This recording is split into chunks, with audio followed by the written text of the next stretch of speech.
Hello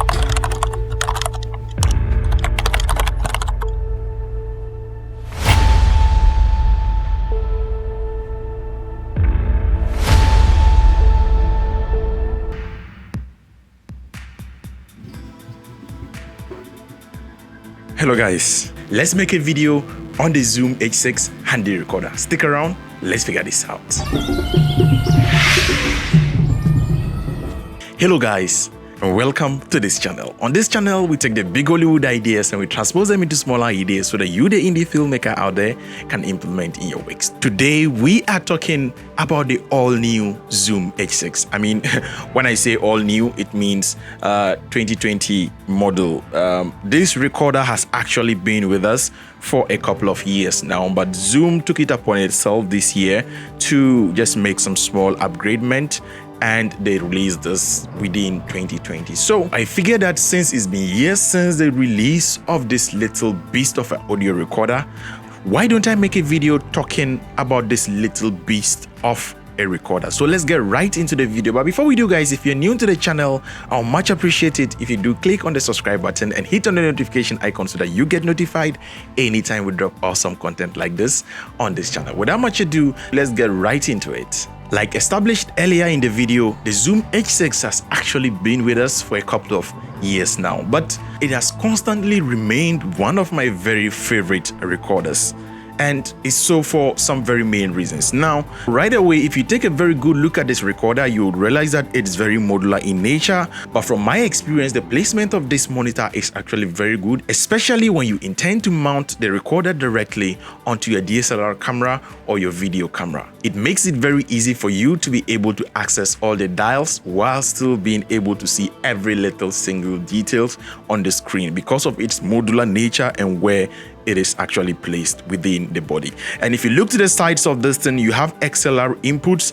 In actual sense, the XLR inputs, or it gives you a whooping amount of 4 XLR inputs at the sides. And as you can see, it doesn't just end there. Each of these 4 XLR ports gives you the chance to be able to adjust each of them with its level gain knobs. And as you can see, you have 2 at the top, 2 at the down, and each of them corresponds directly to each XLR port that it actually represents. So imagine all the magnificent new world of possibilities that this recorder actually opens for you. For example, if it's a podcast or you have other people talking within the scene, you can simply turn down or gain down each of the microphones, or completely turning off each of the microphone and giving priority to a particular person speaking. So in that sense, when the person is not talking and you don't want the person to interject, or you don't want anything from that person to actually ruin what the person speaking is saying, you can simply just gain down or turn off the person's mic completely from here. And each of the XLR ports that you can actually plug in here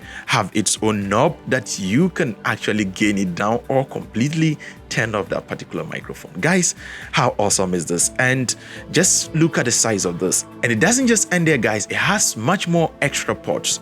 Now, if you're like me who uses a lot of lapel microphones, you will know that having 3.5mm jack within your recorder is a prerequisite. And this recorder doesn't actually disappoint when it comes to that. Especially if you mount a capsule over there, then it gives you the chance to be able to plug in an external microphone over here. There is a 3.5mm jack here where you can simply plug in your microphone.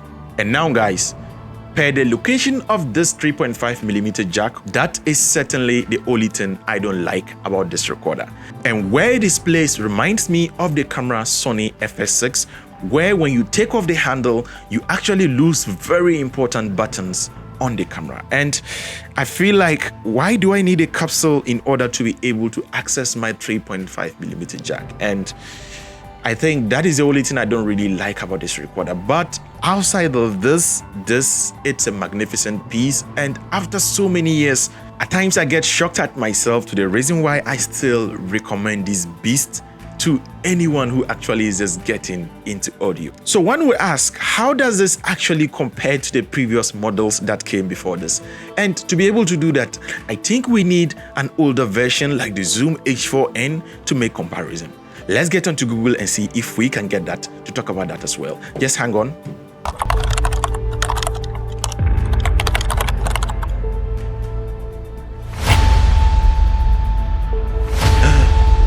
Awesome.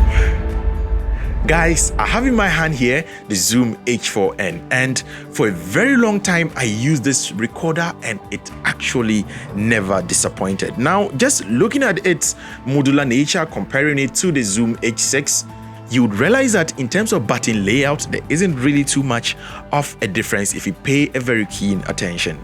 And you realize that this only gave you the chance to be able to use 2 XLR ports, whereas this gives you the whooping 4 XLR ports right off the bat. And if you add all the other extra ports, you are going to get 6 ports in total from this. And if you add the extra ports over here, you are going to get 4 ports in total from this little beast. Now, believe it or not, in very extreme situations, I still do recommend the Zoom H4n for people, especially when they are beginners or they're just getting into audio. Trust me guys, you can never go wrong with this recorder. I personally used it for close to like 5 good years without any major problem. Now, I wouldn't sit down here and praise this completely. There are certainly some downsides to this, especially the preamps when it comes to the 3.5mm jack, which is located right behind the recorder. And this has been one of my major qualms with this recorder since it was released so many years back. And trust me, with the Zoom H6 over here, a lot of those stuff have been improved. But guys, don't get me wrong, the preamps in this Zoom H4n, trust me, is still 1,000 times better than what you have in your regular DSLR or mirrorless camera. So if you don't still have the budget, you can actually still go for this. And as at the time of the making of this video, the Zoom H6 actually retails for an amount of $299.99 on Amazon, and I'm going to actually link it in the description below. So if you intend getting this recorder, kindly do use the links in the description below, because we get a kickback if you use the link in the description below to purchase this recorder, which comes at no extra cost to you but with extra benefit to us. So kindly do use the link below to buy it. And I'm also going to share the link of the Zoom H4n, because trust me, it still hasn't gone obsolete even at this stage in 2020, 2021, guys, or in the very near future to come. This recorder is still very, very relevant. However, if you have the budget, I will much appreciate it if you still go for this recorder, because trust me, you can never go wrong with this Zoom H6 recorder. And guys, another very amazing thing here is you are not just limited by this particular capsule. Unlike the very old version, which is the Zoom H4n, these are actually baked in place, or let me say, which is virtually indetachable. But with this, you just press and hold, and this is out, and you can actually use another whole type of capsule altogether to record. And in that sense, you are just left with just the recorder like this. And if you have to record podcast or record something and you don't have to use the recorder itself or the microphone, then you don't need to put any microphone on it. You could just use it this way and plug in all your other sources, and boom, you are ready to go. This is another capsule that you can actually mount to this particular recorder. And as you can see, we actually have a couple of different types of capsules available. And for now, these are the 2 that we have here. And each of them has its own uses, or where it will actually perform to its best. Unlike the older versions where you are stuck with a particular microphone that comes with it. If you want to see another video where I actually go into details teaching you how this thing actually works, leave a comment or let me know your thoughts in the comment section below, and I will make another video detailing exactly how to use this recorder. It's with me, OBL Jr., right here on the Africa Amaze channel, guys. Thank you so much for watching this video, and guys, I will much appreciate it if you do click on the subscribe button and hit on the notification icon so that you get notified anytime we drop awesome content like this on the Africa Amaze channel. And if you did get a ton of information out of this video, please kindly click on the like button so that a lot of people on YouTube can get to see this very video. And until next time, as always, guys, keep practicing filmmaking. Peace out. Oh, this recorder was actually given to me by Salom of Sky Shots. Salom of Sky Shots, thank you so much for this, and I've been using this for so many years. Just look at the scratches. Yeah. Oh, I'm still recording. Thank you.